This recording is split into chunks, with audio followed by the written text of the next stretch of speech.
flags to the Blumen. Both blocking him up down here in turn one, but bam, oh boy, Craven really shot out into it.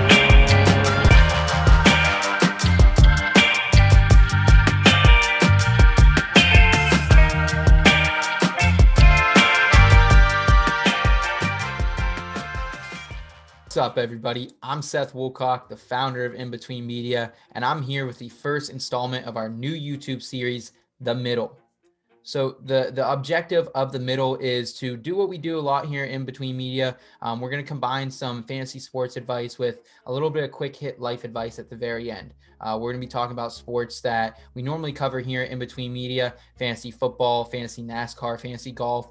We're even going to be breaking into some fighting as well. So we're going to have some UFC analysts coming on, some boxing analysts as well. So you can look forward to that down the road.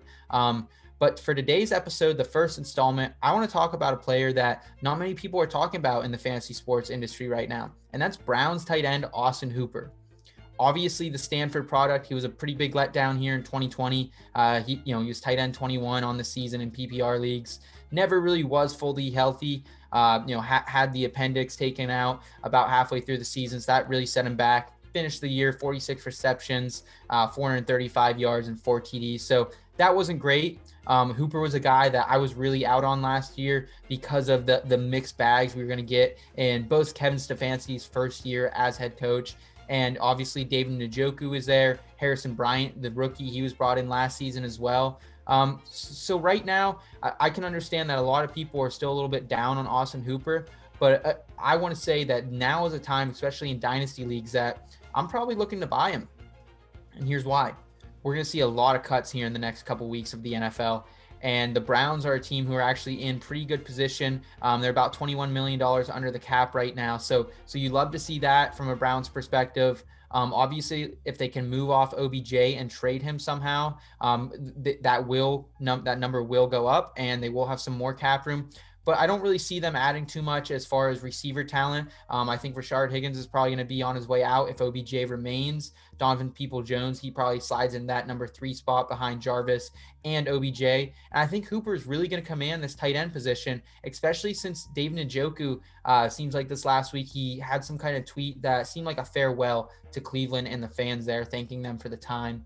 So I think right now is the time to buy Austin Hooper. Obviously, free agency, the draft, things could shake up a little bit if they do end up landing. Like we've heard Kyle Rudolph rumors possibly reuniting with Kevin Stefanski there in Cleveland. But if that doesn't happen, I'm really excited about Austin Hooper. And now is the time that I'm going to float out some offers.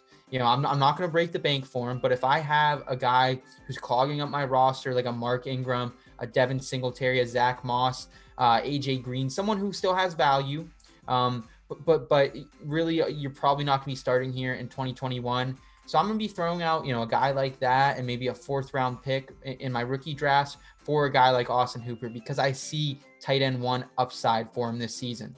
Right now the Browns, as I mentioned, they're pretty good in cap room. They have about 22 million to work with. Obviously they have to re-sign a lot of defensive veterans that they've had on the team or replace them. Cornerbacks Kevin Johnson, Terrence Mitchell, they could possibly be on the market and be going. Andrew Sadejo, he's another great safety for them who played valiantly down the stretch last season. That, while he is an older player, I expect them to possibly try to bring him back on a team-friendly deal. So I don't see, a lot of big spending here on the offensive side for Cleveland. You're going to get what you got last year. You're going to get Baker. You're going to get great running backs and Kareem Hunt and Nick Chubb. Working out of the backfield there. And then as we mentioned, you probably know the receivers you're going to get. So if David Njoku does leave Cleveland, which I am projecting him to right now, I think Austin Hooper, who, he saw a lot of targets in Atlanta the year before. He had a career year, which really drove the price up on that 4-year, $42 million contract he signed with Cleveland last year. But I think right now, you look at what happened towards the end of the year, those last 5 games of the season, Hooper finally got healthy. He was finally back at full strength, and counting those 2 playoff games, he averaged 8 targets per game.